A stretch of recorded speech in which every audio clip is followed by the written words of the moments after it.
Why do people feel the need to always price crochet like they are pricing it in the market? Pricing fibercraft pieces below fair value reinforces the idea that this labor is a hobby, not a skilled craft, and doing so upholds a capitalist system that expects handmade, slow-made goods to compete with mass-produced fast fashion. Why do people get so pissed off when you name the price of something that you've made with your hands? Why do they get so gagged? Why are they clutching their pearls so much like you've just grown 3 heads or something? Some people have a very physical reaction to it. I wonder, it's like, why are they so shocked to find out that I want to sell something that I spent hours of my life making? Like, do they expect me to just give it out, hand it out as gifts? Like, why would I want to sell something that I designed with my brain without the help of others? With my brain that I designed by myself, I created by myself, spent hours and efforts making. Why would I want to sell it? I must be crazy, right? Maybe I'm crazy. In today's video, we are going to be talking about pricing when it comes to handmade goods, especially crochet, because I am a crocheter. There are so many reasons why people believe that we as crafters should be able to give the things that we've made for free. I think one of the most prominent reasons for this is because everyone sees crafts as hobbies. Oh, you love doing things with your hands. That's so cool. They see it as hobbies and they expect that you're willing to give it out as gifts. They don't expect you to monetize it, even though they tell you to monetize it. I don't know if that makes any sense, but that is what I've learned. When you tell people, oh, I crochet, I knit, I do this, I do that, they're like, oh my god, that is a very fun hobby you have. When I used to sell the things that I made, I've had people tell me, oh my god, do you crochet all the time? Do you crochet every time? I mean, I don't go around asking people with an office job if they are seated in front of their computers for like 12 hours a day. I don't do it, but somehow people like ask me questions like that. They assume, oh, why are you crocheting for that long? You crochet too much. It is too much. I mean, it's supposed to be my business. I had a business at that point in time, mind you. It's not like I was just crocheting because it was so fun. I mean, I crochet because it's fun and I enjoy doing it, but it was a business at that time. So people were asking me to make things for them. They were paying me to make things for them. And so I would be crocheting and someone would come up to me and say, oh my god, why do you crochet all the time? Oh, because it is my job.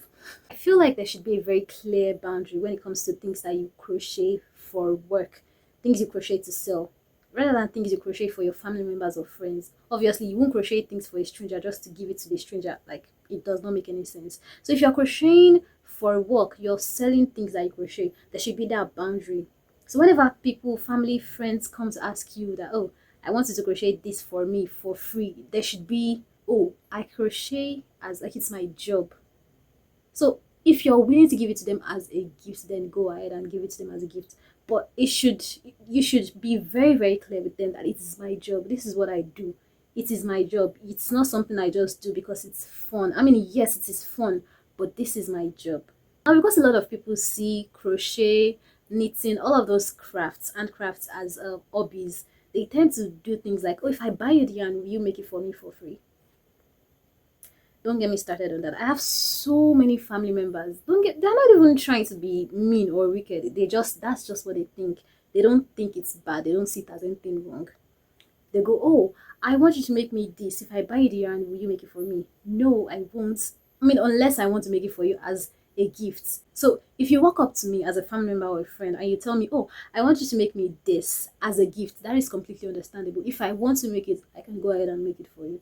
If I don't, you can't hold me on that. It's my choice because it's my hands I'm going to use to make it. Now, if you come to me and you tell me you want to buy something from me, something that I've made, and in that same breath you go ahead to say, well, if I buy the yarn for you, will you make it for free? That has to be one of the most annoying statements ever. You're telling me, oh, I want to buy this from you, but if I buy the yarn for you, will you make it for free?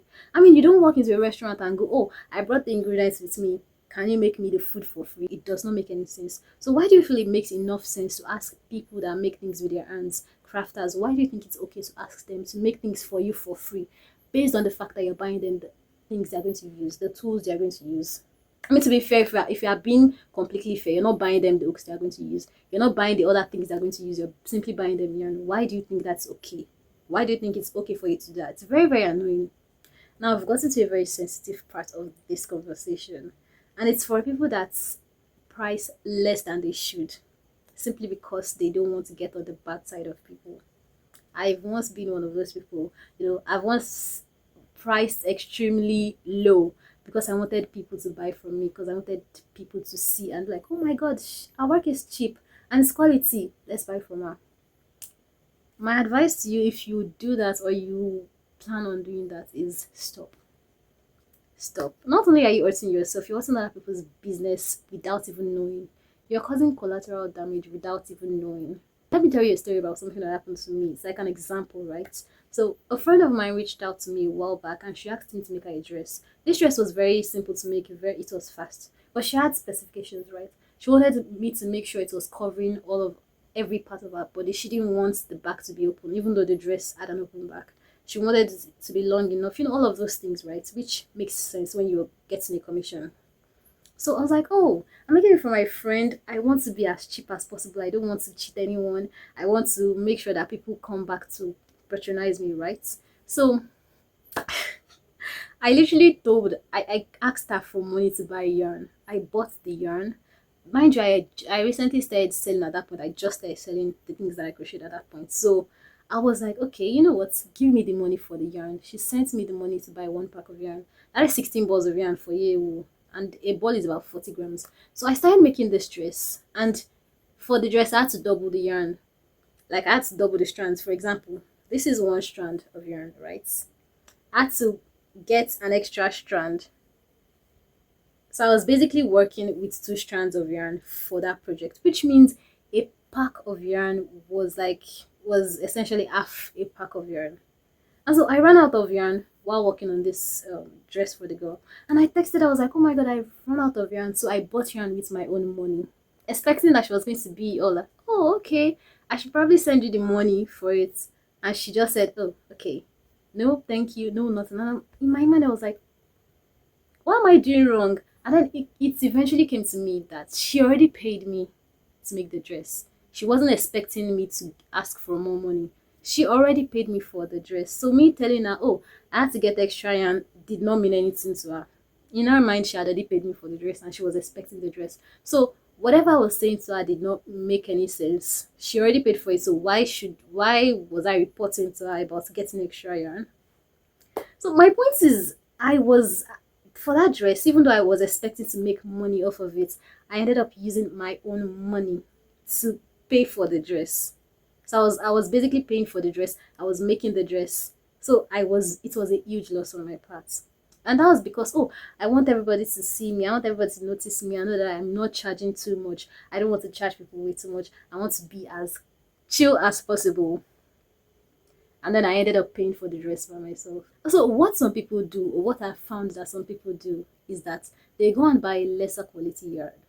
I will not name brands because I don't want any trouble, but there are certain brands in Nigeria that if you try to use them to make whatever it is you want to make, those brands are disasters. They are disasters. The yarn is so springy, the texture is nothing, and then oh my god, it is the okay. What I'm trying to say is that there are certain brands that you should not even try using. It is just bad. There is no what it's just bad. I think Yale is still one of the best quality yarn in Nigeria. So the thing is, there are some people that go ahead and use the lesser quality yarn because they find that it is cheaper. And so they try to make whatever it is they make with it, and the quality is just bad.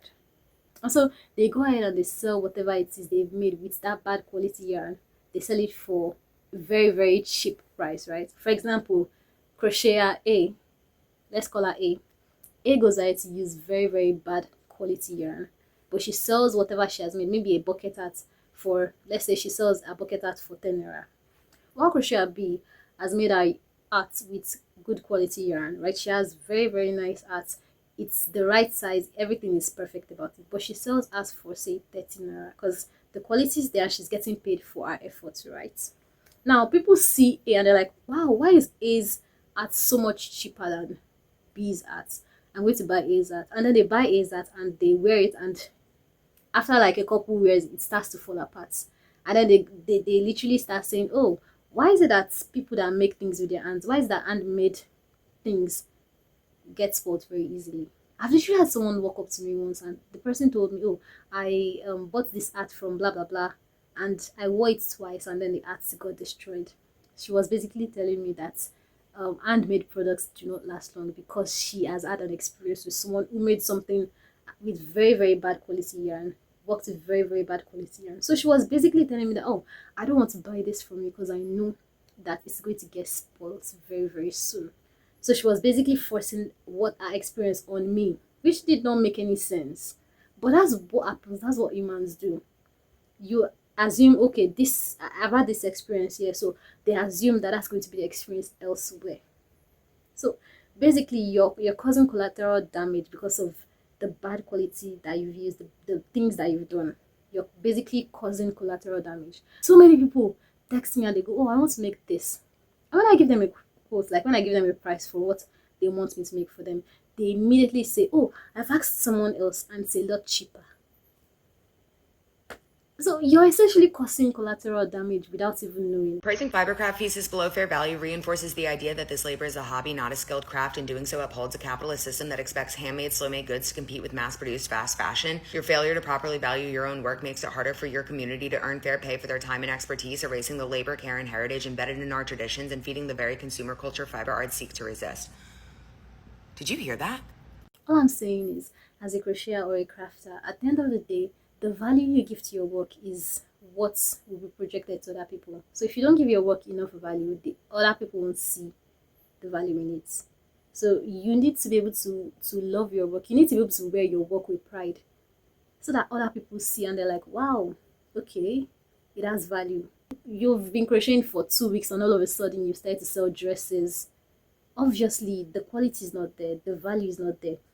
You can't even wear what you've made. You can't even wear it in public. So why are you selling it? I don't sell anymore, but back when I used to sell, one of the things I would say to people who ask me why my things were so expensive or why was it so expensive, I would essentially tell them, because I've poured all of my efforts and time into this. I've made it with the best quality that I can possibly provide, and I value the quality that I've put into it. I value the time and effort that I've put into this particular thing. So obviously, I'm not going to price it at a very, very low and, unreasonable price. I've seen that people on the internet, a lot of people on the internet start by saying, oh, well, we use foreign yarn. Foreign yarn is so expensive. It's not like Nigerian yarn. Nigerian yarn is cheap, blah, blah, blah, blah, blah, this. And this is where I disagree. I use Nigerian yarn. I use Yeyewu. That's my favorite brand. Even compared to like foreign brands, I prefer Yeyewu because for me that's just the best, right? It's the best for me. So when people say stuff like that, I'm like, so are you saying your work and the time that you've put in does not make any sense? Like, it doesn't matter to you? All that matters to you is that you've used foreign yarn. So if you're not using foreign yarn, is it okay for you to sell it at like very, very cheap prices?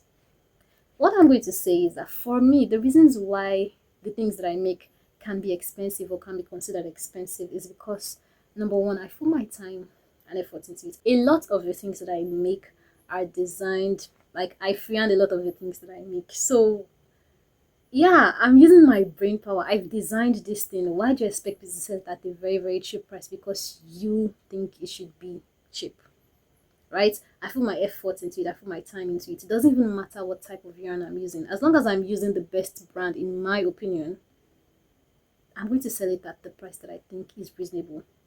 There's so many skills attached to crafting.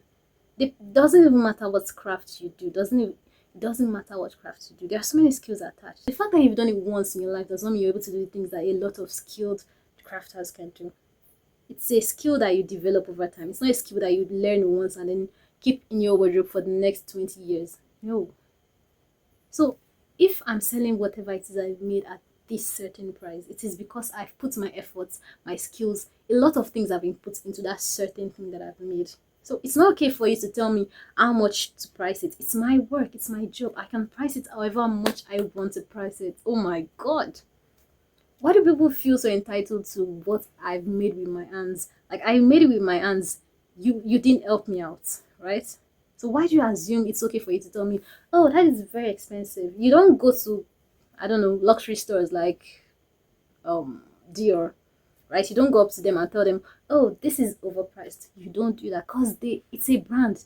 That's how much they want to sell it. That's the value they attach to what it is they sell. So why is it okay for you to walk up to me and tell me, oh, that is very expensive? I mean, you might have the opinion that it's overpriced, but you don't get the right. You don't have the right to tell me to not sell it at that certain price. If you're crochet and you've been wanting to start your own business, but you've been confused about pricing and how to do all of that, I think I have a little formula for you that you can use. So it's essentially how much yarn did you use. For example, if you used 4 balls of yay wool, yarn is 800 per ball, so that would be 3,200. 4 balls, 3,200. So you have to calculate the amount of yarn you've used on that certain project, or the amount of yarn you will use on their certain projects. 2, how much time did you spend making it? If you've made a bucket art and you spent 4 hours making that bucket art, what is the minimum wage in your country per hour? The pay per hour in Nigeria is 1,950 naira. So 1,950 naira times 4, that is 7,800. Plus 3,200, that's the amount you spent on yarn, and that gives you 11,000 naira. So again, let me give you the formula. The price of the yarn that you used, the amount of time you've used multiplied by the pay per hour in your country. So just add those two together and you get the price of whatever it is you want to sell. Now, sometimes it might seem a little bit overpriced. There was this old video that I made. Plus the materials and everything, that is 86,600 naira. Will I sell it 86,000? I don't think I would. I think I'll probably go to maybe 40k. But that's just me. And like, I guess this is really eye-opening. It shows that I undercharge quite a lot. The price or the value you give to what you make depends on you. I'm not the one who should attach value to something that you've made. You should really want to do that by yourself. I mean, you don't walk up to well-known brands like I used Dior. You don't walk up to Dior and tell them actually that should be priced at blah blah blah. They are not going to listen to you, obviously, because you don't make any sense. Who are you to tell them how to price their products? The same way random people don't have the right to tell you how to price your products. I don't know if that makes any sense. I've laid more emphasis on crochet because I crochet. That's the craft that I typically do. But it pertains to all crafts and crafts in general. It doesn't matter if you don't crochet. It doesn't matter what craft you do. What matters is that you are able to attach value to what you do. What are your opinions on this topic? I personally don't sell the things that I make anymore because I genuinely just don't want to deal with people asking me, why is this so expensive? It's not just yarn, yada yada yada, da da da da. At some point it gets tiring and it gets old. I know that there are people who understand the value of crochet, the value of crafts as a whole, and I just hope as a business owner you meet people who understand the value of your crafts. It honestly is the best option for you as a business owner, meeting the best target audience, the people who understand your crafts, the people who give value to your work or understand the value of your work. What are your thoughts on this? Did you enjoy watching this video? If you did, don't forget to like and subscribe to this channel. I will be posting more videos like this. My name is Jemima and I'll see you in the next one.